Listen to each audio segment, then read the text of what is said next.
אז אני הילה וייס, אני מנכ"לית ומייסדת שותפה של עמותת אגם, אני פסיכותרפיסטית ומנחת מיינדפולנס, והוובינר הערב יעסוק במה אפשר לעשות עד שמחכים להבחנה של EDS. אני מתנצלת מראש שיכול להיות שאני אצטרך לעשות הפסקונת קטנה או שתיים במהלך הוובינר ולחזור בזריזות. אם זה יקרה אז תודה מראש הסבלנות, על הסבלנות פשוט נכנסו לי אילוצים לצערי בלתי צפויים. אז הנושא של הקושי בקבלת הבחנה אצלנו באלרס דאנוס בחירום הוא לא מאוד שונה מבשגרה, אבל כרגע כשהמרפאה של אלרס דאנוס בשיבא סגורה באופן זמני, אז אנחנו קצת בחירום כפול, ואנחנו יודעות שבשנים, בימינו השנים רבות של המתנה עד שמקבלים הבחנה, הרבה מאיתנו חווים החמרה של תסמינים ושל כאב ודאגות ותסכול אינסופי ולא יודעים מה לעשות, אבל בגלל שיש הרבה דברים שכן אפשר לעשות, אפילו בלי ההבחנה, היה חשוב לנו לעשות את הוובינר הזה ולעזור לכם להבין מה כן אפשר לעשות, איזה צעדים כן אפשר לעשות, כדי כבר להתחיל לשפר את החיים ולחיות עם פחות כאב ופחות תסמינים. אז ההרצאה של הערב מיועדת למי שחושדת ברמה די גבוהה, לפי התסמינים שבטח עשיתם עליהם דוקטורט, חושדת תסמינים של EDS, וגם מי שמאובחן בצורה זמנית או לא רשמית, או אפילו כן אובחנו ממש לאחרונה, אבל מרגישות עדיין באפלה. אז אנחנו נתחיל, רגע. אנחנו נתחיל, אני אשתף תכף מצגת, ואני מזמינה אתכם, אם יש לכם שאלות, אז לכתוב אותן בלייב, בתגובות ללייב, ובסוף הוובינר יהיה זמן לענות עליהן. רק שנייה.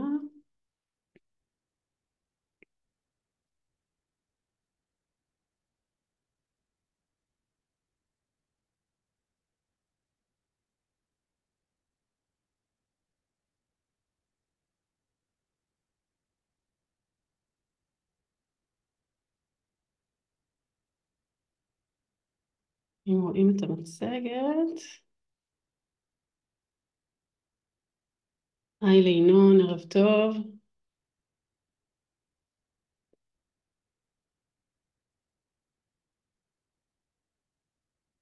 רק רוצה לוודא שאנחנו באמת בשידור. הפייסבוק הזה לפעמים עושה קצת בעיות. כן, בסדר גמור. אוקיי, אז נתחיל. אוקיי, אז למה לא לחכות להבחנה? איך אפשר לשפר את ההתמודדות עם תסמינים של EDS במציאות של מענים רפואיים מצומצמים? אז בעצם לפני וגם אחרי ההבחנה, כמו שאמרתי, אפשר להרגיש באפלה, אפשר להרגיש אפילו במבוך של המון המון תסמינים לא ברורים, כל מיני בעיות, יש להם כל מיני שמות בג'יבריש, עם מלא מלא מלא תחומי התמחויות שונות ברפואה, כל אחד מאיתנו כבר חצי רופא רופאה, והמטרה שלנו באמת היום זה להסביר יותר איך אפשר להתמודד עם המבוך הזה, ככה שתהיה לכם איזושהי התחלה של מפה עם כיוונים, הוראות הגעה בתוך המבוך, לאן כדאי ללכת, איך, לא יודעת אם לצאת ממנו, אבל בהחלט איך להתקדם בו. ועוד מטרה זה לקבל הבנה יותר טובה של התסמונת בעצמה. ולא פחות חשוב מזה, זה כדי לדעת גם לאיזה כיוונים במבוך לא כדאי ללכת. וגם כמובן שתדעו יותר במי ובמה אפשר להיעזר בדרך. אני מראש אומרת שהמון המון מהמידע שאני אגיד מופיע באתר שלנו ומופיע כבר בפייסבוק, ותמיד יש מצטרפות חדשות ומצטרפים, ותמיד גם יש כאלה שעוזר להם לשמוע את זה ממישהו ולא לקרוא, אז בשביל זה אנחנו כאן. אני כן אמרתי שהוובינר הוא רלוונטי גם למי שכבר מאובחנת, אבל כשאני אדבר יותר על מענים במערכת הבריאות, אז אני כן אתמקד באלה מהם שלא מחייבים הבחנה רשמית. אז זה הערה לגבי זה. אוקיי, אז נתחיל בלמה ההבחנה כן חשובה. לא להתבלבל מהשם של הוובינר שלנו, למה לא לחכות להבחנה. ההבחנה של אלרס דאנוס היא בהחלט מאוד מאוד חשובה. היא מחברת בין כל הבעיות שהרבה מאיתנו חוות חיים שלמים, ונותנת להם שם, נותנת להם הקשר, נותנת להם סיבה, וכשמחברים את כל הנקודות האלה ואת כל הבעיות, יוצאת זברה, ושהזברה היא הסמל של אלרס דאנלוס, למי שעדיין לא יודעת. והשם הזה של תסמונת וההבחנה בעצם מכווינים אותנו לטיפולים הנכונים, וכולנו התנסינו באין ספור טיפולים, ממש ממש מזיקים או סתם לא מועילים. ההבחנה גם מצמצמת המון מהבדיקות שעשינו, והמון המון פרוצדורות, והיא גם מצמצמת הבחנות שגויות, בין אם גופניות ובין אם פסיכיאטריות, והיא נותנת בעיקר תוקף והבנה מאוד מאוד טובה של מה עובר עלינו, וגם הבנה לצוותים שמטפלים בנו. והיא גם עבור הרבה מאוד אנשים, ההבחנה עוזרת להתמודד עם השנים של החרדות, ייאוש, חוסר אונים נורא גדול, דיכאון, שחווינו המון המון שנים, בעיקר בעקבות החוסר מובנות הזאת. כתובים כאן שני שמות, כתוב כאן גם אלרס דאנלוס וגם Hypermobility Spectrum Disorder, בקיצור HSD.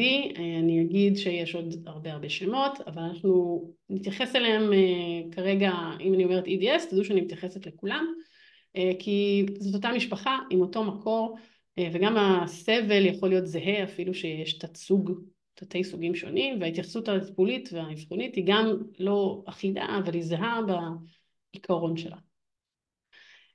אז ככה סדר בבלגן, מה זה בכלל? אז אלרס דאנלוס היא תסמונת רקמת חיבור תורשתית, מסוג של קולגן. מה זה בכלל רקמת חיבור? זה בעצם, וקולגן הוא חלבון אחד מתוך החלבונים שמרכיבים את רקמת החיבור. אז רקמת חיבור היא כמו מלט, כמו בקיר הזה של הלבנים, היא החומר שמדביק ומחבר את כל הרקמות, כמו שהמלט בין הלבנים מדביק אותן אחת לשנייה, וככה הבית לא קורס. אז רקמת החיבור שלנו, הקולגן, אחראית לזה שאנחנו לא הולכים ומתפרקים, או אנשים רגילים לא הולכים ומתפרקים. ואני אגיד גם רק ממש הערה קטנה, שיש גם תסמונות רקמת חיבור שהן לא תורשתיות, אצלנו זה סיפור שהוא תורשתי, יש מחלות תסמונות אחרות שהן אוטואימוניות, שזה משפחה אחרת, גם שם יש עניין עם קולגן, אבל זה לא אותו דבר. אצלנו מדובר באיזושהי תסמונת תורשתית, שחלק מהגנים של תתי הסוגים כבר מזוהים, וחלק עדיין במחקר. זה משהו שרואים אותו שעובר במשפחות, ואולי גם אצלכם אפשר לראות את זה במשפחה שלכם. וכמו שאמרתי, המלט הזה נמצא בכל הגוף, ממש בכל הגוף. הקולגן שלנו נמצא בכל הגוף, וכשיש איתו בעיה, אז כל הגוף מגיב. והבעיה אצלנו בקולגן היא במבנה ובתפקוד שלו, ושל עוד כל מיני חלבונים, לא חשוב כרגע. כלומר, באיך שהוא מתפקד. כלומר, אין לנו בעיה של חוסר, לא חסר לנו קולגן. הרבה פעמים שואלים אותנו אם לקחת תוספי קולגן עוזר, אז אולי יש כאלה שיגידו שכן, אבל זה לא משהו בעולם של EDS שמדובר שעוזר, אין על זה שום ממצאים שזה עוזר. כי באמת זה לא שאם ניקח יותר אז הקולגן יעבוד יותר טוב, אלא יש משהו בסיסי בגנטיקה שלו, בתפקוד שלו, שהוא תקול. והוא גורם לכל מיני בעיות, אכן בכל הגוף. יש לנו כאן גרפיקה שהכנו מזמן, של מגוון הבעיות שיכולות להיווצר במשפחת EDS, זאת רשימה חלקית, כי בעצם קולגן הוא החלבון הכי נפוץ בגוף, יש אותו בכל מקום ולא יכולנו לכתוב כאן את כל הבעיות. אבל כן אנחנו נגיד שחוץ מהדבר הכי אולי מורגש להרבה אנשים, שזה הפציעות של המפרקים, פריקות, תתי פריקות, דלקות, כאב, אז יכולים להיות לנו גם כאבי ראש מכל מיני סוגים ומקורות. יכולה להיות לנו אי יציבות צווארית, שזה מצב שבו החוליות של הצוואר, שהן גם מפרקים, כמו הכתף, כמו הירך, הן לא יציבות, וזה גורם לתסמינים, תלוי בחומרה, אבל יכולים להיות מאוד חמורים, תסמינים נוירולוגיים. יש לא מעט נשים שיש להן כל מיני תופעות במהלך הריון ולידה שהן אופייניות לתסמונת וקשורות לרקמות החיבור באזור האגן שאחראיות על תקינות ההיריון. יש ביטוי בכלי הדם, אני כן אגיד כאן שכתוב כאן קרעים בכלי דם, ואני כן אגיד כדי להרגיע שזה דבר שהוא יחסית נדיר בתוך EDS, אבל הוא מאוד חמור, ויש סוג שנקרא EDS וסקולרי שהוא כרוך בסכנת חיים בגלל הדבר הזה. וכתובים כאן עוד כל מיני דברים, כמו בעיות לכל אורך מערכת העיכול. אצלנו הרבה פעמים יש בעיה בתנועתיות של מערכת העיכול, של המעיים, בקיבה, אוסטאופורוזיס למשל, שזה ירידה בצפיפות עצם, ועוד המון המון המון דברים שקשה כרגע לגעת בכולם, אבל יש קשר בין הבעיות האלה שאתם אולי חוויתם כל החיים, הם לא בראש שלנו, לא בראש של אף אחד, ושוב זה ממש לא רק פריקות ולא רק כאבים במפרקים, אלא זו באמת בעיה מערכתית. עכשיו מה שחשוב לדעת זה שנכון שבסך הכל EDS סובלת מבעיה במודעות במערכת הבריאות, אבל הבעיות האלה, כל מה שכתבתי כאן, אין רופא או רופאה או מטפל שלא מכירים אותן. מאוד מוכרות, חלק מהן מאוד שכיחות. אצלנו הן פשוט מתחילות בגיל צעיר, או באיזשהו מצב שבלי רקע של טראומה נגיד, שאלה בדרך כלל הדברים שגורמים להם טראומה או גיל מבוגר, ואז לכן לא מאתרים אותנו בזמן ומתקשים להבין למה בחור, בחורה צעירים, יש להם כבר צניחת איברים פנימיים בלי שעברו לידה, למה יש בעיות שמתבטאות רק בגיל צעיר. אבל שוב, הבעיות בפני עצמן הן מוכרות, וזה אופטימי בשבילנו ומתקשר למה שאני אדבר עליו בהמשך. שני הבעיות שממורכרות בסגול הן תסמונות בפני עצמן, דיסאוטונומיה ובעיות בתאי מאסט, ואני לא אדבר עליהן המון, אבל אלה שתי בעיות שנחשבות לכאלה שבאות ביחד עם EDS. יש להם אפילו איזה שם באנגלית, טרייפקטה, כי הן באות ביחד והן 3. אז דיסאוטונומיה, ממש בקצרה, זה הפרעה במערכת העצבים האוטונומית, כלומר התפקודים שהגוף עושה בעצמו, אין לנו עליהם שליטה, דופק, לחץ דם, זרימת חמצן, היצרות של כלי דם ועוד המון המון דברים. אז להרבה אנשים עם EDS מדווחים על זה. כשתסמין מאוד מאוד אופייני, יש כל מיני סוגים של דיסאוטונומיות, אבל תסמין מאוד אופייני של אחת מהן זה כשבמעבר משכיבה או ישיבה לעמידה, מרגישים פתאום את הדופק רץ, ואפשר להרגיש תחושה כזו של כמעט של מתעלפים או באמת מתעלפים, וסחרחורת ובחילה, וזה מאוד אופייני. ותאי מאסט, התסמונת האחות השלישית, אלה בעצם תאים של מערכת החיסון, תאים מסוימים שמגיבים לגירויים זרים, כי הם חושבים שהם מאיימים על הגוף, והם עושים איזושהי תגובה אלרגית, רק שבשפעול תאי מאסט, שפעול זה אומר שהם פשוט אקטיביים מדי, הם נדלקים מדברים שהם לא אמורים להגיב אליהם, וזו בעיה חיסונית שעדיין נחקר גם הקשר בינה לבין התסמונת. זה מאוד מאוד בגדול, וצריך לדעת שרוב הבעיות האלה, כמו בעיות במפרקים או כמו בכלל, הן לא לגמרי נפתרות. יש כאן המון בעיות, אז אי אפשר להגיד משהו גורף, אבל הרבה מהן מנוהלות גופנית, מנוהלות תרופתית, מנוהלות עם הרבה התאמות באורח החיים, והרבה אנשים שיש להם כל מיני מחלות כרוניות גם חולקים אותם. וזאת ההתייחסות אליהן, שוב מאוד מאוד בגדול. וכמו שאנחנו יודעים על גופנו ועל בשרנו, הריבוי הזה של התסמינים ושל הבעיות יוצרת מורכבות, וההבחנה של EDS, כשאנחנו יודעים שכל הדברים האלה יש להם איזשהו מכנה משותף, אז ההבחנה עוזרת לעשות סדר, להבין את הקשרים, לכוון לטיפולים הנכונים, להבין שבמקרה הצורך יש טיפול.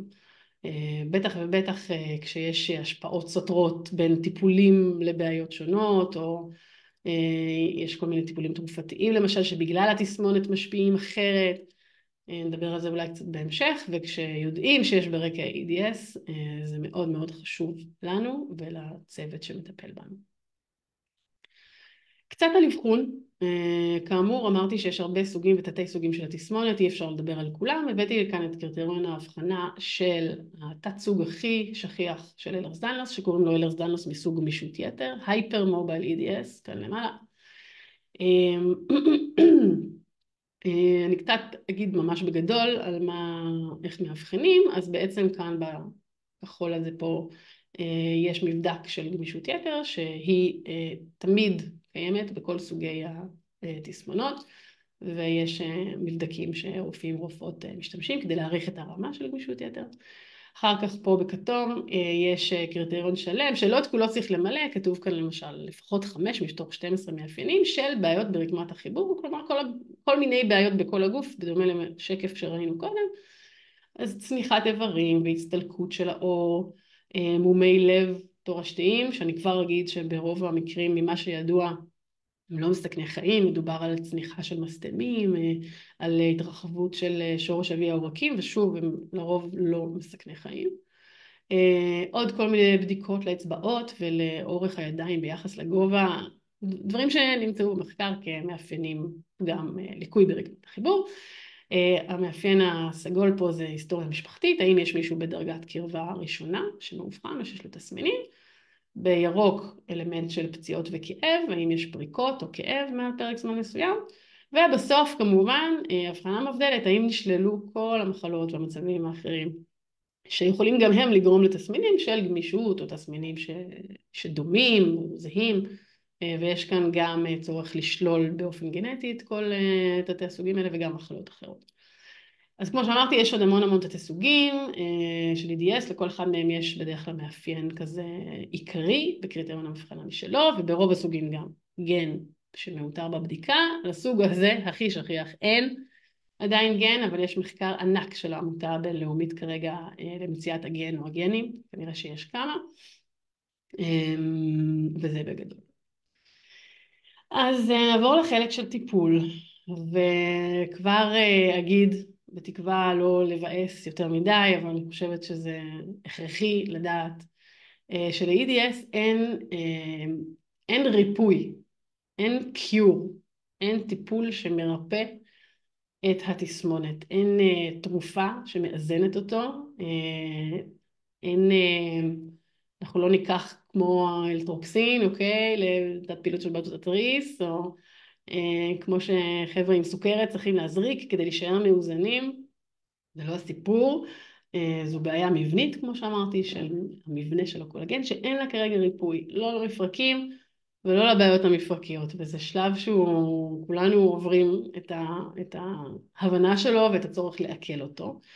זה מאוד מאוד חשוב לדעת בכלל, כמובן, וגם כשאנחנו עוד לפני ההבחנה, כי זה הערב שלנו היום, כשאנחנו מחכים להבחנה ונורא תולים בה המון ציפיות באופן כל כך טבעי, ואני הייתי שם, אני מדברת באמת גם מניסיון, אני בעצמי מאובחנת, אז חשוב לדעת מה האבחון נותן, הוא מאוד מאוד חשוב, כמו שאמרנו, הוא נותן את ההבנה ואת השם ואת ההכוונה לכל הטיפולים ותוכנית טיפולים, והמומחית אלר דנוס, מומחית, הם הכתובת לדבר הזה, להתייעצות, לאבחון, להכל. אבל אני לא יכולה ללכת לרופאה שלי כדי שהיא תרשום לי מינון של איזה תרופה. אז נדבר על מה כן, המון עבודה שלנו ביום יום, המון כמובן בירור ואבחון של תתי הבעיות הקטנות וניהול שלהן, הרבה התאמות באורח החיים, הרבה טיפול עצמי, למידה עצמית, צריך ללמוד על עצמנו המון דברים כדי לעזור לעצמנו, המון תמיכה משפחתית ורגשית, וכמובן איך כן להפחית עומס מהמפרקים כדי לעזור לכאב, אני אדבר על זה בהעמקה בהמשך. ואני מאוד אוהבת את הדימוי הזה של הפאזל שהוא של חברת הקהילה שלנו, ענת ווליניץ היקרה, שגם התסמונת וגם הטיפול הוא כמו פאזל, יש הרבה חלקים לתסמונת, וגם הטיפול מורכב מהרבה חלקים. ולכל אחד ואחת בתסמונת יש את הפאזל שלה. לי יכול להיות פאזל עם 6 חלקים, ולמישהו אחר יכול להיות פאזל של 10 חלקים, ולמישהו אחת יכול להיות פאזל של 2 חלקים, או אפילו אחד, יש אנשים שפחות סובלים. וזה מסע להבין כמה חלקים יש לנו, ואיך להרכיב את הפאזל הזה, שלוקח זמן וסבלנות וחמלה, וזה ככה דימוי שעוזר, אני מצאתי שמאוד מאוד עוזר באורך הרוח שאנחנו נדרשות אליו לאורך ההתמודדות. אז מה עושים? אנחנו ניגע בהיבטים המרכזיים של ההתמודדות היומיומית, ותהיה פה הכוונה כללית של מפת הדרכים לזברה הזאת שרוצה לצאת או לנווט יותר טוב במבוך. וזה מאוד בכללי, כי כאמור אי אפשר להיכנס לעומק כל הבעיות, אבל כן נזכור את התחומים העיקריים. אוקיי, אז הכתובות הקיימות לבירור של הבעיות המערכתיות. כשאני אומרת בעיות מערכתיות, אני לא מדברת כרגע על המפרקים, אלא על הבעיות במערכות השונות של הגוף. וכמו שאמרתי, לרוב הבעיות האלה יש כתובת מקצועית במערכת הבריאות, כמה כתובות. יש באמת, כמו שאמרתי, כל מיני דברים נורא נפוצים. חשוב מאוד למצוא את הפיגורות האלה, שכבר מכירות את התסמונת ויודעות לעזור לנו, כי הן מבינות אותנו, את הבעיה הספציפית, בתוך ההקשר. וקודם כל, כדי שנגיע למישהו שמאמין לנו, ולא צריך לעבור שוב את כל המאבק הזה, ואחרי כל שנות הפעילות, גם בעולם וגם בארץ, אז כבר לשמחתנו באמת יש לא מעט כבר רופאים ומטפלים. ישראל גם, בגלל מערכת הבריאות הציבורית, היא מאפשרת את החלחול הזה של המודעות. אז אני ממש יכולה להגיד לכם שבהשוואה למתי שאני אובחנתי לפני 7 שנים, מצב מאוד שונה. אז מוצגות כאן מרפאות שהבעיות שיש לנו ב-EDS, חלקן, זאת רשימה חלקית כמו שכתוב, שהבעיות הן תחת ההתמחות של המרפאות האלה. למשל, במרפאה ליתר לחץ דם בשיבא, בניהולו של פרופסור שרבי, אפשר לעשות בירור של דיסאוטונומיה והסוגים השונים שלה, כי זה תחת התחום הזה. ואת הבעיות של תאי מאסט אפשר לעשות את הבירור לגביהן במרפאת האלרגיה של פרופסור מקורי במרכז רפואי מאיר. וכתובת לילדים צעירים תחת גיל 18, כתובת טובה כרגע, היא המרפאה הראומטולוגית לילדים שמנהל פרופסור השקס, ויש כאן גם נקודה לגבי ייעוץ גנטי. אני לא כתבתי כי יש המון מקומות, אבל מי מכן שעדיין לא מאובחנת, לא הייתה במרפאה של דוקטור יעל גזית בשיבא, שהיא המרפאת אלרז-לנוס היחידה, אבל כן הגיעה לאיזושהי רופאה שתשאלו, בדקו ואמרו, אני ממליץ לך לעשות בירור גנטי, אפשר להגיע. יש אפשרות לעשות את זה או במכונים גנטיים של בתי חולים, ואנחנו שומעות מחברות הקהילה שלנו ויודעות גם שבשיבא ובאיכילוב למשל יש מודעות גבוהה לתסמונת, או ליועצים גנטיים בתוך הקופות, ואז כבר זה תלוי מי. מסומנת כאן עוד מרפאה שרלוונטית למי שיש חשד לאלרס-דאנוס וסקולרי, שכמו שאמרתי קודם הוא סוג נדיר שהפגיעה בו של הקולגן היא בעיקר בכלי הדם העיקריים, וזה באמת מצב שהוא מערב סיכון חיים. אז יש כאן מרפאה בבית חולים הדסה עין כרם, המרכז למחלות לב תורשתיות, בניהול פרופסור רונן דוסט, שהיא כרגע פועלת במתכונת פיילוט, מיועדת גם למי שיש לה כאמור חשד לווסקולרי, וזה משהו שהוא ממש מהזמן האחרון. תיצרו איתנו קשר למי שזה רלוונטי לו, שוב כאמור רק וסקולרי, לא כל EDS, ואנחנו נסביר איך זה עובד. וכאמור יש עוד המון רופאים ותחומים שיכול להיות שישלחו אתכם לברר ראומטולוגיה למשל, לפי הספרות והמחקרים. התסמונת מעלה סיכון למחלות אוטואימוניות ואינפלמטוריות של מפרקים, אז יש ראומטולוגים שכבר יותר מכירים את EDS, ואם צריך לעשות הבחנה מבדלת ביניהם אפשר להגיע אליהם.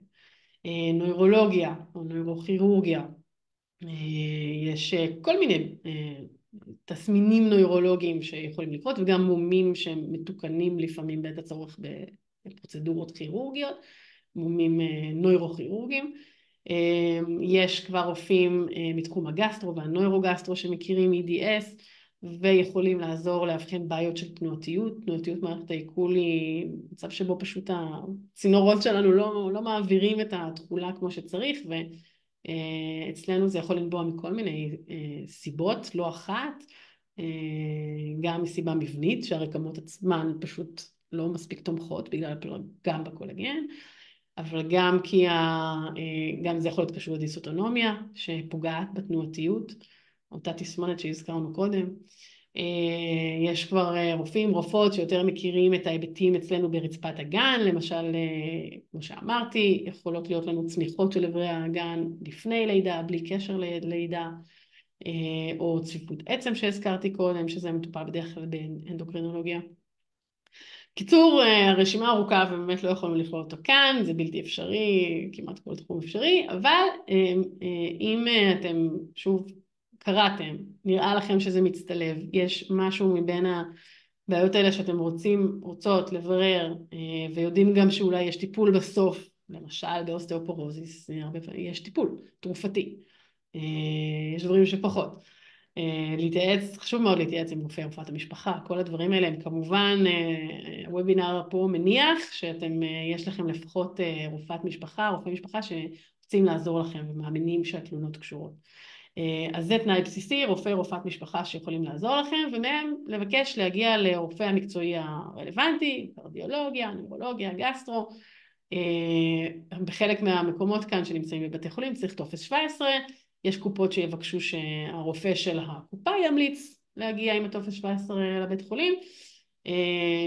צריך להגיד בהקשר הזה שהמרפאה של מרפאת אלרגיה במאיר הוא המקום היחיד בארץ שיש לו מעבדה שבודקת בעיות בתאי מאסט, אז זה צריך לעזור לכם מול הבירוקרטיה האינסופית. ובאמת הכי חשוב פה זה להגיע לרופאים המקצועיים שמומלצים אצלנו בקהילת EDS, ופחות כדאי לעשות אנדנדינו על הקופה. כולנו מכירים חוויות פחות טובות במפגשים רפואיים. יש היום, כמו שאמרתי, באמת לא מעט רופאים ורופאות שמקבלים בקופות, לא תמיד חייב להוציא המון כסף על פרטי, אז מאוד כדאי תכתבו לנו אם צריך במייל, ובקבוצות התמיכה אני תמיד ממליצה יותר לשאול שם, כי זה פשוט פרייסלס המידע שיש מאנשים, נדבר על זה בהמשך. ותיקחו אוויר. אחרי כל שאמרתי, צריך לקחת אוויר, זה לוקח זמן, צריך לתעדף. שוב, תעזרו רופאת המשפחה, או רופאים ורופאות המקצועיות שלכם, לעזור לכם מה חשוב לברר, מה יכול הכי הרבה לתרום לכם לאיכות החיים, מה אולי דחוף ברמת הרפואית, כדי להקל על עצמכם בתוך התהליך הזה. אז אחרי הבירור המערכתי, נספר על איך מטפלים בפציעות ובכאבים. רוב הנשים והאנשים בתסמונת, יש איזה נתון מהמחקרים שמדבר על 80% מהאנשים מדווחים על כאבים, במיוחד בסוג של גמישות יתר, אבל לא רק. אז לפני שאני אסביר על הטיפול, אני כן אכנס קצת לעומק על ממה נגרמים הכאבים, כי זה מאוד חשוב להבין, יש כל מיני סוגים של כאבים, וחשוב להבין ולהבדיל ביניהם, וככה נדע נכון איך לטפל באיזה סוג כאב. אז יש כמה סוגי כאב, כמו שאמרתי, והסוג הראשון הוא זה שכתוב כאן, כאב על רקע אי יציבות מפרקית. אם אנחנו חוזרים למלט שלנו, לקולגן הזה שמחבר, אז במפרקים, עיקר או המון מהקולגן שיש לו תפקיד חשוב, הוא נמצא בגדים וברצועות. הגדים והרצועות שלנו הם אלה שמייצבים, חלק ממי שמייצבים את המפרקים.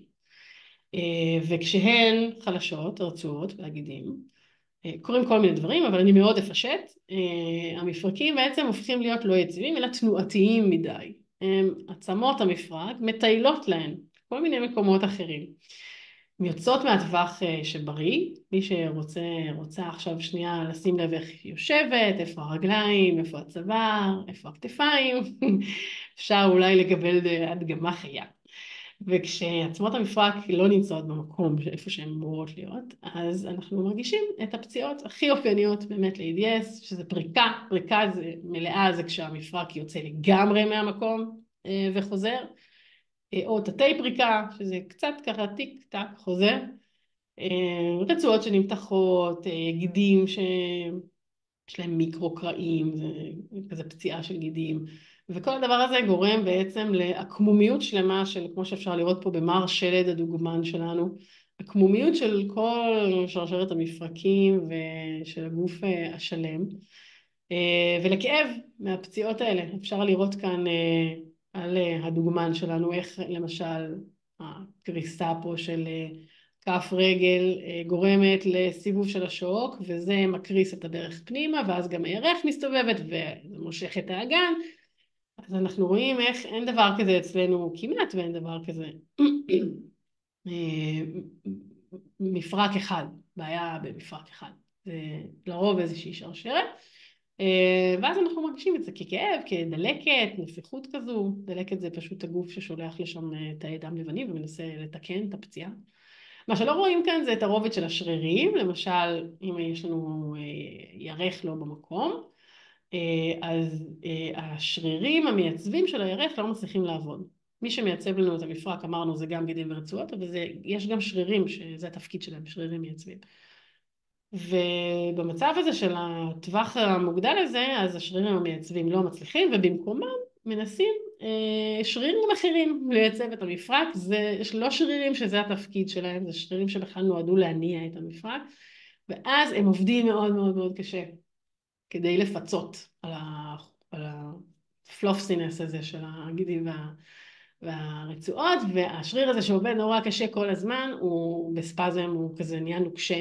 אפשר עוד פעם רגע לנסות לשים לב לגוף שלנו ולראות אם יש איזה מקום שעובד כל כך קשה, יותר קשה, קשה מדי. אני למשל מרגישה את זה מאוד בגב שלי, שמנסה לפצות על אגן לא יציב. יש כאב בפני עצמו של שרירים מפצים.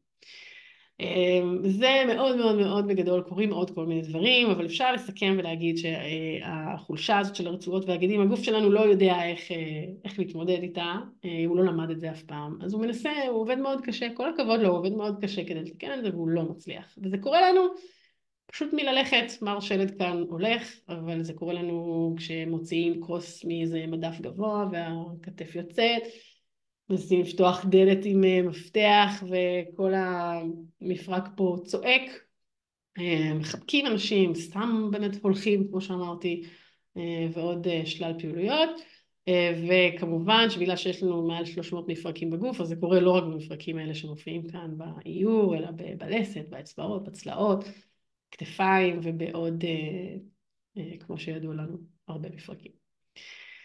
זה לגבי הכאב שהוא על רקע אי יציבות מפרקית. עוד כאב שאנחנו מכירים, יש פה שניים, מימין זה כאב נוירופטי, זה כאב עצבי, יש כל מיני סוגים של נוירופטיות, כרגע נדבר על הכאב הזה שקורה כשנגיד פרקנו איזה משהו, כתף או ירך, הרבה פעמים זה המקרה, ובזמן שהעצם שנפרקה חוזרת או יוצאת, היא לוחצת על עצם או צובטת אותו קצת, מזיזה אותו, וזה גם משהו מאוד מוכר ברפואה.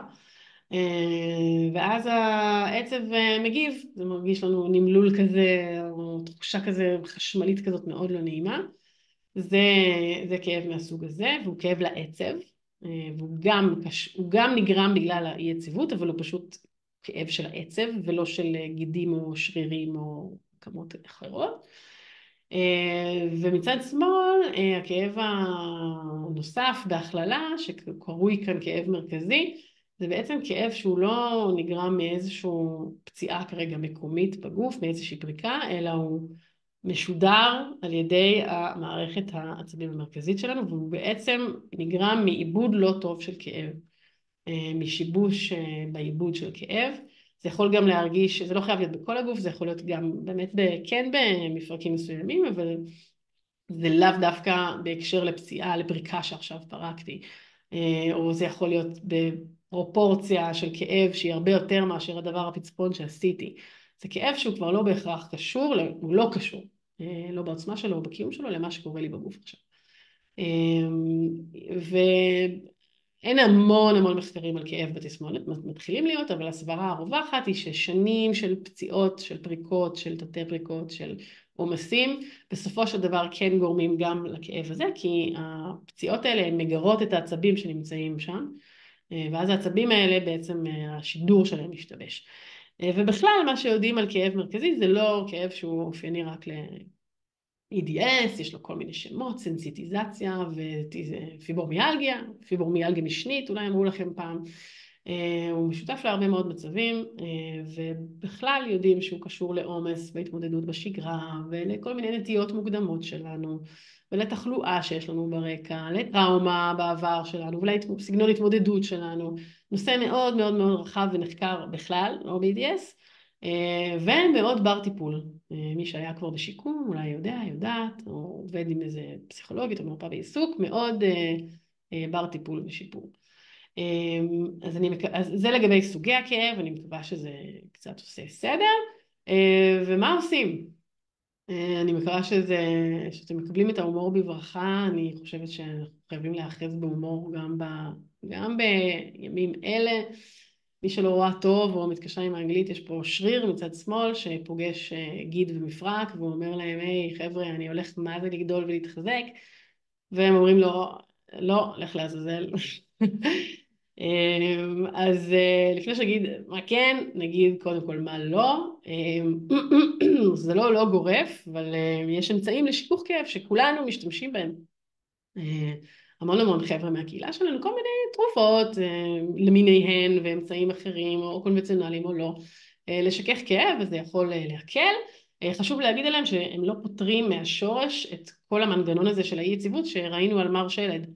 הם לא מפחיתים את הפציעות, כי הם רק אולי מאלחשים את הכאב, והם לא מונעים את ההיווצרות שלו. וכמובן, תופעות לוואי שכולנו שוקלים תמיד את הבעד ונגד שלהם. ניתוחים, אם מישהו מכן המליצו לו פעם ניתוח, או אתם חושבים על ניתוח, רוב האורתופדים שמכירים ADS ממליצים להימנע מניתוח רק אם אין ברירה, וכל הטיפולים השמרניים מוצו. למה? כי הרקמות שלנו מאוד חלשות, אז ניתוח מסכן אותם, זה בעצם לחתוך אותן, זה פולשני מאוד, וזה גם לא מבטיח שרצועה למשל לא בהכרח תתגמש עוד בעתיד, כי כאמור הקולגן שלנו הוא כזה. תוספי קולגן קצת הזכרתי, אז מה כן? אז באמת קודם כל להכיר את סוגי הכאבים השונים, ויש גם כאבים כמובן שהם לא במפרקים, וגם הם מן הסתם צריך להבין אותם ולהתייחס אליהם. כרגע אני בשריר שלד. אז בכל מה שנוגע לכאב המפרקי והנוירופטי, באמת טיפול מפתח שהוא גם מה שיומלץ על ידי רוב המומחיות ב-EDS, בעצם ללמד את הגוף לעשות את העבודה של הייצוב של המפרקים, ללמד את השרירים. אין לנו הרבה שליטה, אין לנו שליטה להזיז את הגידים והרצועות והעצבים שלנו, כן יש לנו שליטה על השרירים שלנו, וללמד את השרירים הנכונים לעבוד, כך שהם ייתנו את היציבות שחסרה להם. ובאמת שרירים, זה עובד, תכף תראו כמה דוגמאות. כמובן שלכל אחת הגוף שלה והגוף שלו, ואנחנו לא, אין זברה עם שתי פסים, זה לא תרופת קסם, והיא בטח לא מהירה, אבל זה בהחלט עובד ומפחית כאבים בטווח ארוך. בנוגע לכאב כרוני שדיברנו עליו, שהוא כבר לא בהכרח קשור למה שקורה בגוף, אז שוב, זו עבודה שהיא מאוד רב-ממדית, היא יותר מאשר ללכת לפיזיותרפיה, יש פה התייחסות רגשית וגופנית וגוף נפש, לפעמים גם תרופתית בהמלצת רופא. וכולנו באמת בקהילה, או הרבה מאיתנו נעזרים בתמיכה בכאב, זה שוב איזשהו משהו שהוא בהתאם לתיק הרפואי ולעדפות של כל אחת מאיתנו. מה שכן חשוב זה גם שאתם תהיו מודעים וגם שמי שמטפל לכם יהיה מודע לאיך כל מיני חומרים כימיים, ובאמת לא משנה אם זה קנאביס או אם זה תרופות נוגדות חרדה ודיכאון, איך כל מיני חומרים יכולים להשפיע באופן מיוחד עלינו. למשל, יש תרופות או חומרים, גם קנאביס וגם תרופות, עם אפקט שמרפא שרירים. והרבה מאיתנו שלוקחים קנאביס, בהתחלה עד שמוצאים את הזן, או לוקחים תרופות אחרות, שיש להם אפקט של הרפאיית שרירים, שמים לב שהכל נהיה עוד יותר לא יציב, ועוד יותר פריקות, ועוד יותר כאבים. וזה בגלל שכאילו לקחנו לשרירים בעצם את הכוח שלהם, ואם השרירים הם היחידים שתורמים לנו כאן בעבודת הייצוב ובהפחתת הכאבים, אז כדאי מאוד שלא ניקח מהם את כל הכוח שלהם. וזה תמיד איזשהו מאזן, לא תמיד, זה יכול להיות מאזן, אם יש למשל צרכים סותרים, אבל פשוט להיות ערים לזה ומודעים לזה. אז זרקתי פיזיותרפיה, ואכן כשמביאים לדבר על הטיפול באי יציבות, המילה היא בעיקר פיזיותרפיה, ואני יודעת שעכשיו נדלקות לכם אזעקות, אזהרה, לא פיזיותרפיה, לא. זה הכאיב לי, זה פצע אותי, עשו לי נזק, החמירו לי, זה נכון, זה ממש נכון. ואנחנו נדבר על זה אחר כך. אני כמובן אגיד שלא כל פיזיותרפיה, אבל כדי קצת למוסס, וקודם כל כדי לקבל קצת זריקת אופטימיות, אני רוצה להראות לכם כמה סיפורים מעודדים, סיפורי שיקום אני קוראת להם, שפורסמו בפייסבוק שלנו ובאתר שלנו, ואני רק מוציאה מהם כמה פסקאות כי אין לנו המון זמן.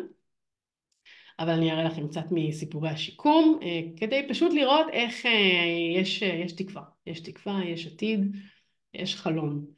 אז סיפור השיקום הראשון הוא של רותם שלנו, רותם אקר, אני אקרא את מה שהיא אומרת. היא מספרת על איך בעצם לקראת החתונה שלה היא הייתה חייבת לדאוג לזה שהיא תתפקד. אז היא כותבת, בשנה האחרונה יצא לי תת לפרוק את השכמות מספר פעמים, אבל פעמיים מהן היו אחרי חיבוק. והמקרים של הפריקה גם היו אקסטרה מתסכלים, כי היינו במפגשים משפחתיים עם המשפחה של טל, בן הזוג שלי, אז היה לי קצת קשה פשוט להישכב על הספה ולא לזוז. אחרי הפעם השנייה שזה קרה, הפיזיותרפיסטית שלי ואני החלטנו שדי, מספיק, אני צריכה ללמוד לחבק, בלי שהשכמות שלי יצאו לטייל. חתכתי כאן, אבל הפריקה באמת לא חתכתי, אבל יש גם תיאורים שחתכתי, שהיא הייתה פשוט מרימה לחבק מישהו, והשכמה מאחורה יוצאת מה. בעזרת הרבה מאוד סבלנות והתמדה, תרגלנו תנועה נכונה, עבדנו על זה ככה כמה חודשים טובים, ובחתונה חיבקתי קרוב ל-200 אנשים, והכל נשאר במקום. זה ניצחון ענק מבחינתי, ואני ממש מסכימה. אז זו רותם. וזו סיגל, שגם אותה הבאתי לדגמן לנו סיפור מעודד.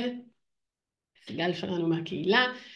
כשהתחלתי פיזיותרפיה בינואר לפני שנה, המטרה הראשונה שהגדרתי הייתה להיות מסוגלת לנגן בפסנתר. זה מאוד מורכב לשבת ללא תמיכה לאורך זמן, להניח חופשי את הכתפיים והזרועות, להחזיק את הידיים באוויר, ללחוץ באצבעות על הקלידים, לשמור על כל המפרקים האלה במקומות הנכונים.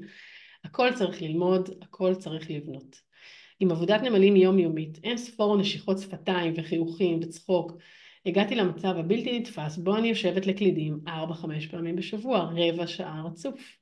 והדברים שהכי קשים לי הם המטרונום שלפעמים מטמטם לי את השכל, או התאום בין הידיים בסולמות.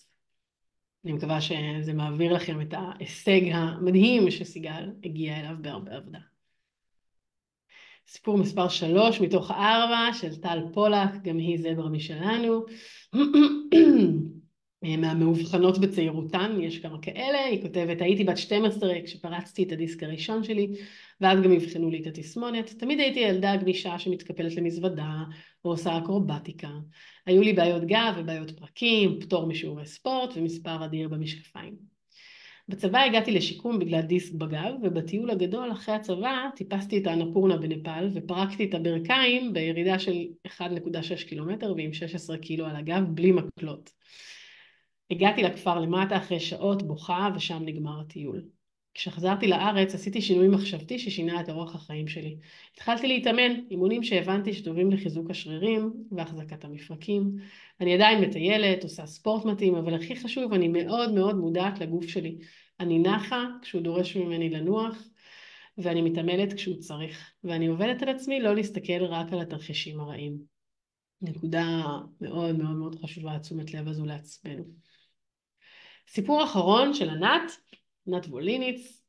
לענת הייתה ועדיין יש בעיה להפיק קול, לדבר, שזה משהו שהוא מוכר ב-EDS, הוא גם יכול לקרות בגרון, יש גם מפרקים, אבל הרבה שרירים פה שקשורים לאזור ומשפיעים על היכולת להפיק קול. אז ענת כותבת, איפשהו לפני 5 שנים, בתקופה של הידרדרות כללית בבריאות, ותוך כדי שאני עובדת בתור מרצה ודוחפת חזק יותר ויותר, איבדתי את הכל לגמרי. ואחרי איזה חצי שנה של ניסיונות וביקורים אצל כל רופא סטנדרטי אפשרי, גם הפסקתי להאמין שזה אי פעם משתנה. להריץ קדימה, אני כבר 1.5 שנה במצב של שיפור מתמיד. זה דרש התייחסות הוליסטית, מנח הצוואר, עבודה עם הלסת והשכמות, פיזיותרפיה ואוסטאופתיה, וכמובן עוד ועוד תרגילים מקלינאי התקשורת שלי. הרגישות של הגרון מאוד מאוד ירדה, ולוקח לי הרבה פחות זמן להתאושש מהפעלת יתר שלו. ולאורך זמן, למרות כל הנפילות שבדרך, יש שיפור עקבי. אני כבר מקליטה הודעות קוליות בוואטסאפ, עושה סרטוני הדרכה קטנים בתחום המקצועי שלי, כל פעם פסגה חדשה, וזה פשוט מדהים, כמו לקום מהמתים עבורי.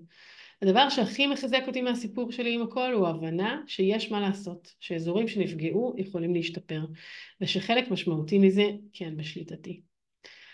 זה הסיפור האחרון, ואני מקווה שהם כולם מראים לכם כמה כן יש דרך לשפר מאוד מאוד מאוד את הנושא של המפרקים והפציעות והכאב, כדי לא רק לתפקד ביום יום, אלא לחזור לעשות דברים שאנחנו אוהבים, או ללמוד דברים חדשים, או להתקדם מקצועית, ולא להיות במקום שבו זה רק כאב ורק סבל. יש לנו עוד סיפורים בקהילה די מדהימים, אנשים שקמו מכיסא גלגלים ויצאו מכאב עם שפריצות דיסק, וגם אפילו התגברו או מאוד מאוד שיפרו אי יציבות צווארית. בואו לקבוצת תמיכה ותוכלו לשמוע אותם, והם כולם מאוד מעודדים אותנו. אז אחרי שעשינו קצת הכירות עם הנושא, אני מקווה שזה ייתפס פחות כאיום להגיע לפיזיותרפיה לאלרס דנלוס. אני מדברת על זה ומזכירה את זה כאן, כי אין צורך בהבחנה. זה הטיפול העיקרי שיומלץ לכם גם במעמד ההבחנה, יחד עם עוד כל מיני טיפולים גופניים, שהמטרה שלהם זה באמת ללמד אותנו איך להוריד את העומס מהמפרקים, איך להשתמש טוב בשרירים.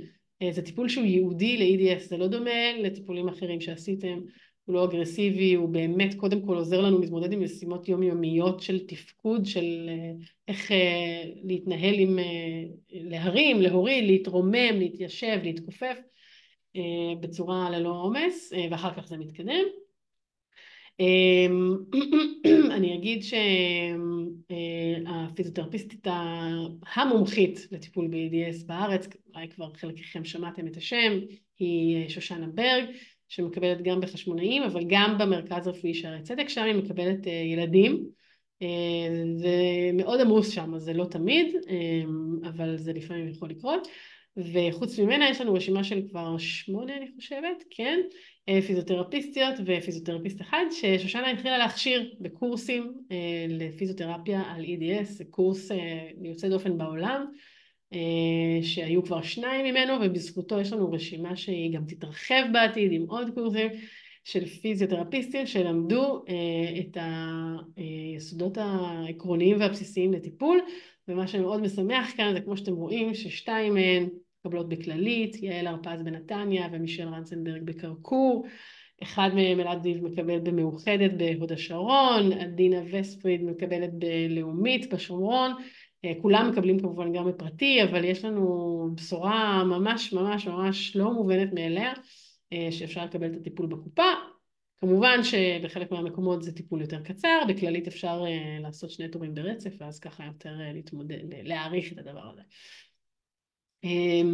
לא צריך הבחנה, אפשר לקבל כל אורתופד, לא יודעת, ראומטולוג שאי פעם ראיתי, אמר לי לכי לפיזיותרפיה, זה בעצם הטיפול שגם הקופה אוהבת לתת, הוא לא עולה כסף והוא שמרני, זה לא, לפעמים גם רופאי משפחה יכולים לתת לכם את זה, אתם מתקשרים למכון, קובעים תור ומתחילים כבר עכשיו באמת לעזור לעצמכם ועצמכם, קצת המחשות לטיפול, מה הולך בטיפול, לרוב באמת כמו שאמרנו מלמדים לייצב את המפרקים, יכול להיות שתשמעו שצריך לחזק, כמובן שצריך לחזק, אבל כשאין לכם יציבות ואין לכם שליטה על הטווחים ועל המפרקים עצמם, אז החיזוק לא כל כך יכול לקרות. זה בעצם מה שעשינו כל החיים שלנו, ניסינו לחזק כשלא הייתה לנו יציבות, ככה נפצעים. אז הטיפול עובד קודם כל על ייצוב בצורה מאוד הדרגתית, מאוד מותאמת, כל אחת היא שונה, שוב, יש כאלה שהם גם ברמה יחסית יותר גבוהה וחזקה, אז כל אחת עובדת ועובד על מה שרלוונטי לו ולה, זה טיפול שמלמד איך גם להתייחס באמת לכל הגוף במקביל, ראינו שזה שרשראות של מפרקים, זה לא כזה טיפול שקבלים תרגיל לברך והולכים הביתה, לומדים כמובן איך לשחרר כל מיני מפרקים שנתקעו ושרירים שעובדים יותר מדי, להחזיר מפרקים למקום, יציבה, נשימה, פרופריוספציה, כמובן גם עוזרים לכם איך ליישם את כל הדברים האלה בפעילות גופנית שאתם עוסקים בה ביום יום, אולי חלקכם עדיין לא, אבל אתם תגיעו לזה, וזה משהו שמאוד חשוב לנו להיות פעילים פיזית ולהקפיד על אותם דגשים של יציבות.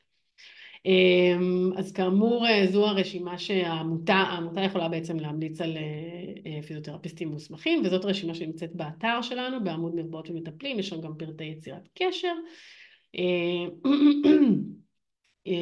כמו שאמרתי, אנחנו מקוות שהרשימה תתרחב כבר השנה. מומלץ מאוד להיעזר בקבוצות תמיכה שלנו, קבוצה, בגלל שאנחנו כעמותה, חשוב לנו להנגיש טיפול בסטנדרט מסוים של הכשרה, זה לא אומר שאין מטפלים, מטפלות אחרים. סליחה. יש אצלנו אנשים בקבוצות שמאוד נעזרו או בפיזיותרפיסטים אחרים, או בספורט תרפיסטים, או אפילו מדריכות פילאטיס, אבל המשותף לכל האנשים האלה זה שהם ממש ממש מבינים לעומק את התסמונת. זה מאוד חשוב, אם אתם בוחרים מישהו אחר.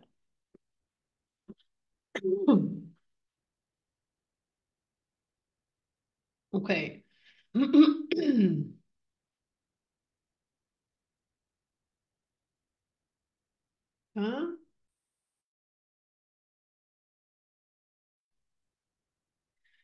נמשיך הלאה. וואו, אני רואה שאנחנו מגיעים כמעט עד הסוף. אז דיברנו על איך אנחנו קודם כל מלמדים את הגוף, את המפרקים להיות יציבים, אבל יש עוד דרכים לתמוך בתפקוד שלנו ביום יום, מעבר לפיזיותרפיה, כי יש המון היבטים שתורמים לכאב שלנו ושאפשר לשפר גם אותם, למשל תנוחת הישיבה שלנו מול המחשב או בכלל, אם מישהו מזדהה פה עם הבחורצ'יק כזה, אז אתם בחברה טובה, ולא רק בישיבה, אלא האופן שבו אנחנו מחזיקים שקים, מחזיקות, תופסים את ההגה, כותבות במקלחת, עוברים ממקום למקום. אז באמת יש לנו עולם שלם של עזרים ואסטרטגיות ופטנטים וטריקים ליום יום, ורואים כאן למשל את העט הזה, שלא מזמן נחשפתי אליו, שקוראים לו וייפן, לדעתי אפשר להזמין אותו מעלי אקספרס. הוא עוזר בעצם להחזיק את האצבעות במנח שהוא מוריד מהם עומס, ופחות מאמץ אותן, פחות שם אותן בפוזיציה מועדת לפריקות, או את הכיסא הזה, מקל הליכה שהופך לכיסא, אם אתם רוצים ללכת למוזיאון או להפגנה בימים אלה, ומאוד מאוד קשה לכם לעמוד ברצף, כמו לי, כמו להרבה מאיתנו, אז אין סיבה להישאר בבית, אפשר להיעזר בדבר הזה, ואין סיבה ממש ממש לטרוח על לחתוך גזר, אם אפשר להשתמש בבית מזון, ולא צריך לוותר על טיול לחול, אם אפשר לשכור קלנועית או להשתמש בזה בארץ, ופשוט לעזור לעצמנו לחיות את החיים עם כל הדברים האלה ועוד, ולא להישאר בבית. וכמובן שיש מקומות שבהם אפשר לקבל ליווי מקצועי לדבר הזה, כל עולם הריפוי בעיסוק הוא קיים בדיוק בשביל זה, בשביל אסטרטגיות להקל על עצמנו ולנהל את עצמנו ולהיעזר. אז אפשר להגיע גם לקהילה, למכוני ריפוי בעיסוק. אין בקופות חולים, אין מקום שמתמחה ב-EDS, אבל מהניסיון שלנו, של הקהילה, של אנשים שכבר היו אצל מרפאות בעיסוק, יש קשב ויש כבר יותר גם הכירות. כן מקום שמכיר EDS ושאפשר להגיע אליו לדעתי גם לפני ההבחנה, אני מקווה שאני לא טועה, הוא מלבת שיבה. מלבת שיבה זה מכון שעוזר בהתאמת הזרים ובייצור מותאם אישית של אביזרים, של אביזרי עזר, ובשביל להגיע אליו צריך טופס 17 לריפוי בעיסוק. זה כן, כי הקופות הרי לא רוצות להפנות, זה כן צריך לדעת שזה מכון שמייצר אותם באופן מותאם אישית. יש מכוני ריפוי בעיסוק עם אביזרים, זה לא המקום היחיד, אבל אני חושבת שרק במלבת הם מייצרים אותם ממש בהתאמה אישית, וגם בגלל שיש מחלקה שיקומית שעושה תוכנית שיקום ל-EDS בשיבה, יש להם היכרות רבה מאוד. לשיקום כן צריך הבחנה, לדעתי למלבת לא. ליד זה כתבנו כאן את יד שרה, יס"מ, זה אתר העזרים של יד שרה, אפשר לקנות משם, להזמין ציוד רפואי שיקומי, וגם בעזרים, אתר עזרים יש קצת, וגם המלצות לכל מיני שירותים. אז אלו הרבה חזיתות, והרבה מה לעשות עם עצמנו בתוך המבוך הזה. שאני מקווה כן שהוא כבר קצת יותר ברור, אבל באמת המון דברים לעשות, וזה מוביל אותי להתמודדות, לחוויה הרגשית הלא פשוטה שיש לנו בהתמודדות עם החזיתות האלה כל השנים, ולא נגענו בכולן. אנחנו שנים לפני הבחנה מנסים להחזיק מעמד ולראות נורמלי, ולהתמודד עם הסביבה חושבת, והסביבה שלא מבינה, שחושדת בנו שאנחנו מפונקות, שאנחנו עצלנים, מערכת רפואית שלא יודעת, ספק עצמי, שכבר מחלחל פנימה מרוב התסכול הרב, וכמובן הפגיעה בחיי היום-יום, ביכולת ללמוד, לעבוד, לצאת מהבית, להיות במערכות יחסים, הדאגות מהעתיד, כל מה שאנחנו מכירות ומכירים. אז אני רוצה להגיד קבל עם ועדה שכמו שאנחנו מכירים מעולם הטראומה, זו תגובה נורמלית למצב לא נורמלי, מצב של מחלה שקופה שהיא בלתי נראית חיצונית, אבל היא גם בלתי נראית למערכת הבריאות. תודה לאל או לאלה שבימינו היא כבר יותר נראית, אבל זה לא אשמתנו ולא בגללנו מה שחווינו, והסיבה עמותת אגם קמה היא כדי לשנות את המציאות הזו ולחסוך מאיתנו את כל ההתמודדויות וגם את הרגשית. אז חשוב מאוד בתוך המבוך הזה, ושתקבלו הבחנה או שתתחילו בבירורים, חשוב שבתוך הבירורים האינסופיים תהיו קשובות וקשובים לעצמכם, תמצאו את מה שאפשר לעשות, מה שנכון לעשות בכל רגע נתון, או אולי מה שלא נכון. לא צריך לצפות מעצמנו להיות גיבורי על ולתפקד כמו איזה סופר וומן. בטח יצא לכם לחוות ימים כאלה של יאללה ברבק, עושה מיליון דברים, שבוע אחרי זה קורסת. מאוד נכון להקשיב לעצמנו ולעשות באמת את מה שאפשר. לא צריך לקדם את כל התורים והטיפולים בכל רגע נתון, זה צעד צעד, זה מאוד חשוב להיות רכים עם עצמנו וחומלים כלפי עצמנו, ותדעו שאתם פשוט באמת עושים את הכי טוב שלכם בכל רגע נתון, ולא צריך להכניס לזה אנרגיה של מאבק או בתסמונת או בתהליך הזה של השיקום, זה רק מעמיס יותר ומגביר כאבים גם אגב. אז תתמקדו במה שכן ולא במה שלא, תשמרו כוחות, תעזרו בכל המטפלים, המטפלות הנכונים, זה יעזור לכם באמת להתמודד יותר טוב, להרגיש יותר טוב, להרגיש את השיפורים ולגמרי לשמוח ולחיות חיים יותר טובים, בהחלט. מי שמרגישה צורך בעזרה מקצועית נפשית, אז נגיד שיש, כחולים כרוניים יש זכאות לקבל טיפולים שהם במימון הקופה, ולא צריך לעבור דרכם בשביל פסיכיאטר ולקבל הבחנה. מי שרוצה לקבל טיפול פסיכולוגי בדרך כלל צריך הבחנה פסיכיאטרית, זה לא המסלול הזה. נשתדל לצרף בתגובות את המסלול הזה של חולים כרוניים, זה טיפול פסיכולוגי שניתן על ידי פסיכולוגים שיקומיים ורפואיים, זה לא נגיש, זה החיסרון הגדול, זה בדרך כלל במרכזי שיקום או בבתי חולים שיש להם מחלקות שבהם עובדות פסיכולוגיות רפואיות או שיקומיות, אבל אפשר לפעמים דרך מרפאת כאב גדולה להגיע, למשל בבית לוינשטיין, צריך לעבור דרך הרופאה שמנהלי המרפאה, ובמרפאות שיש אצלם טיפול פסיכולוגי, אז לפעמים אפשר לקבל. וזה באמת טיפול שהוא מוכוון לעזור לנו להתמודד עם המחלה ביום יום, לעזור לעצמנו עם כל ההתמודדויות ולחזור לתחושה של חיים ששווה לחיות אותם. זה לא טיפול שבאים ומפרקים דפוסי עבר ומדברים על ההורים, שזה מאוד חשוב, אבל זה לא זה. אגב, גם הרבה פסיכולוגים כאלה, יש להם טכניקות שהם מלמדים להתמודדות עם כאב כרוני, הרפאיה, מיינדפולנס, המון המון דברים. מקור תמיכה חשוב, יקר, ערך שהזכרתי הרבה מאוד פעמים, הוא הקהילה שלנו, הוא הזברות שיש להם EDS בישראל, יש כמובן בכל העולם, אבל יש קהילה כבר די מכובדת בישראל, עם חוכמת ההמונים או חוכמת זברות נקרא לזה, שהיא קריטית, היא קריטית במצב שלנו, כי כמו ראיתם, לא יכולתי להציג לכם רשימה של כל הרופאים והרופאות וכל זה לא עובד ככה, ויש לנו בקהילה פשוט ניסיון מצטבר של המון המון אנשים שעברו את מה שאתן עברתם ועברתם, ויש להם ניסיון מול מערכת הבריאות, ויש להם המלצות לרופאים, ויש להם כבר טיפים ליום יום, יש לזה ערך בל יתואר, הרבה יותר מכל התייעצות שנוכל לתת לכם עם העמותה, זה הולך ביחד. ובעיקר אפשרות לחלוק את החוויה הזו למי שבאמת מבינים אותנו הכי טוב, הכי טוב, ולא להיות לבד בזה ולא להרגיש מוזרים בזה. תמיכה הכי טובה שיש, קבוצת הפייסבוק שלנו שמיועדת למי שאין להם עדיין הבחנה, נקראת אלרס דנלוס, הקבוצה המעורבת, תקישו בפייסבוק ותגיעו, ובאמת החלק האחרון בפאזל, ושגם הוא קרא תודות לקבוצות התמיכה, אנחנו, עמותת אגם, שאנחנו נמצאות כאן בשבילכן, לא רק בוובינר הזה, אלא בכל הערוצים שלנו.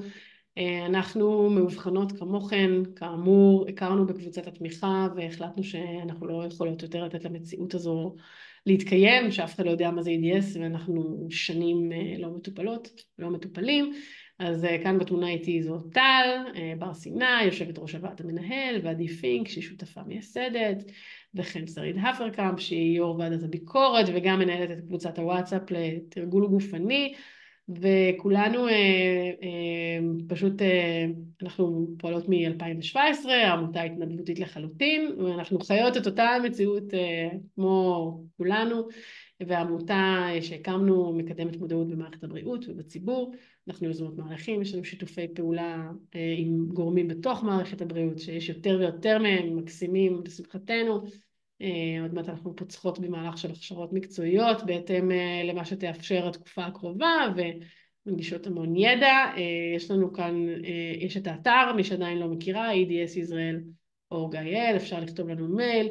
יש לנו את עמוד הפייסבוק עם המון מידע שלא נמצא באתר, יוטיוב, יש לנו אפילו טיק טוק, ואנחנו מסונפות, גם היא מסונפת לעמותה הבינלאומית שנקראת אלרס-דנלוס סוסייטי. אנחנו נשתדל לשים תגובות בוובינר לכל הדברים השימושיים האלה, אבל גם בעמוד העמותה שלנו תלכו לאינפו, בעמוד הפייסבוק שלנו, ויש קישור לאתר, ובאתר יש קישור להכל. אני רק רוצה להראות ולהדגיש פה את הסיפור של היוטיוב, כי אני יודעת שלא הרבה אנשים יודעים שיש לנו המון הרצאות בעברית על התסמונת עם רופאים שהבאנו מחול, בזום, רופאים מומחים ל-EDS ורופאות מדהימים ומדהימות, וגם אנשים מטפלים ורופאות מהארץ שכבר יש לנו קהילה מקצועית גדלה. אז אפשר ללכת ליוטיוב, להקיש למעלה עמותת אגם, או אגם אלרס-דנלוס, מה שבא לכם, מגיעים פה למעלה לטביעת אצבע של הזברה, נכנסים, אפשר ללכת ישר לטאב של סרטונים, יש לנו 20 ומשהו מההרצאות האלה, באמת על שיקום, על דיסאוטונומיה, על יציבות צווארית, על הפקת קול, יש פה גם הרצאות מכנס שהיה בשיבא וגם כתבות שלנו, ופעילות העמותה. יש גם פלייליסטים, ששם זה מחולק לפי נושאים, אז למשל כל הוובינרים שהיו השנה, או כל הוובינרים מחודש המודעות לפני שנה, ובאמת גם כתבות בתקשורת של הפעילות שלנו. מומלץ מאוד מאוד מאוד מאוד. וגם להגיד שיש עוד פי מיליון יותר הרצאות באנגלית של העמותה הבינלאומית. אז הגענו לסוף. אם יש לכם סלט ואולי תחושה של הצפה, אז מאוד מאוד מאוד מאוד מובן. לוקח קצת זמן להקל. מוזמנות, כמו שאמרתי, להיות איתנו בקשר בכל אפיק מולנו, לכתוב לנו, להגיב לנו, להצטרף בחום לקבוצה, אני שוב אומרת, ואני תכף אראה אם יש תגובות ושאלות, ואני גם מזמינה אתכם, מי שכבר מכיר אותנו ומי שלא, להיכנס לעמוד התרומה של העמותה שלנו ולעשות איזושהי תרומה, כל סכום עוזר. בעצם כמו שאמרתי, אנחנו עמותה התנדבותית לגמרי, אין לנו איזה חברת תרופות ענקית מאחורינו, וכל מה שאנחנו עושות הוא תלוי רק בתרומות. זו תרומה בתקופה קשה, אנחנו גם מודעות לזה, אבל אנחנו תמיד אומרות שאם אין אנחנו, לנו, מי לנו. זה נמצא באתר שלנו, עמוד התרומה. תכף נראה אם יש שאלות, אם אני אצליח לפתוח את הממשק, ואם לא, אז אנחנו נסיים.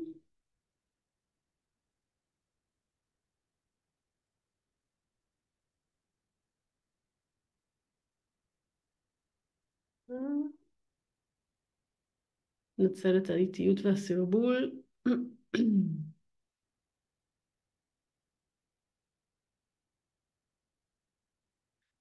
היי אסתי, באילו אזורים בארץ יש קבוצות תמיכה? תודה על השאלה. אין לנו עדיין קבוצות שמתקיימות פרונטלי. לצערנו זה משהו שעדיין לא קורה, הוא בהחלט בתכנון, כרוך במשאבים. היה לנו מפגש קהילה בחודש מאי האחרון, הוא היה בחודש המודעות, ויהיה לנו עוד מפגש בתקווה גם בחודש המודעות הקרוב, הכל קצת לא ברור כרגע. ולמאובחנים היו לנו פעם קבוצות זום, שזה משהו שאנחנו שואפות להחזיר, אבל כאמור הכל לא כל כך ברור כרגע, ואנחנו בהחלט נעדכן כשיהיו. היי קרן, קרן אומרת שהקופה מפנה למטפלים שלא עברו הכשרה, ולפי הרשימה אין במכבי מטפל שהוכשר. זה ממש נכון, זה לחלוטין נכון. הרבה מהתהליכים שאנחנו עושות בשביל ההכשרות האלה הם מאחורי הקלעים, לוקחים המון זמן.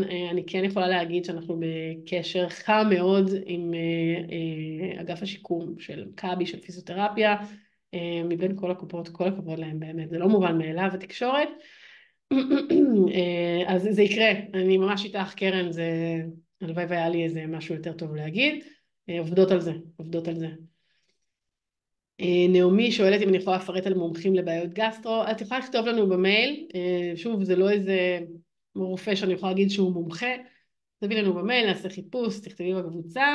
כן, אני יכולה להגיד שבבית חולים שיבא במחלקת הגסטרו אנשים מרוצים, היו חוות דעת לפחות מרוצות, גם בשערי צדק, על המחלקה בניהולו של דוקטור יוסף ליסי, אבל שוב, באמת כדאי להתרשם בקבוצה מהמלצות אישיות. בואו נראה אם יש עוד תגובות. אני חושבת שלא, אבל אני לא בטוחה שאני רואה את הכל.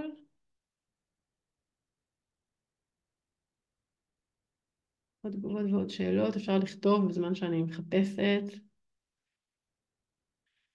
נראה לי שלא, אם פספסתי משהו אז אני מתנצלת, ותמיד אפשר באמת, כמו שאמרתי, לכתוב לנו בפרטי. אז תודה רבה שהייתם איתנו. אני רגע אכבה את השיתוף מסך אם אני אצליח.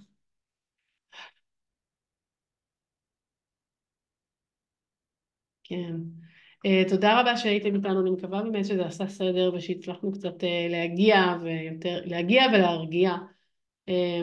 ואני מאחלת לכם באמת המשך דרך מועילה ושל שיפורים ושל שיקום ושל איכות חיים ושמחה, ובאופן כללי אני מאחלת לכולנו לעבור את התקופה הזו קודם כל כמה שיותר בטוב, עם פחות אבדות, ופשוט לסיים את התקופה הזו כמה שיותר מהר, וסיום הלחימה וחזרת החטופים ושיקום של כל הפצועים והפצועות. אז שוב תודה. וזה גם סיום הסדרה שלנו של ערכת החירום לאלר זנלוס. תודה רבה ולילה טוב.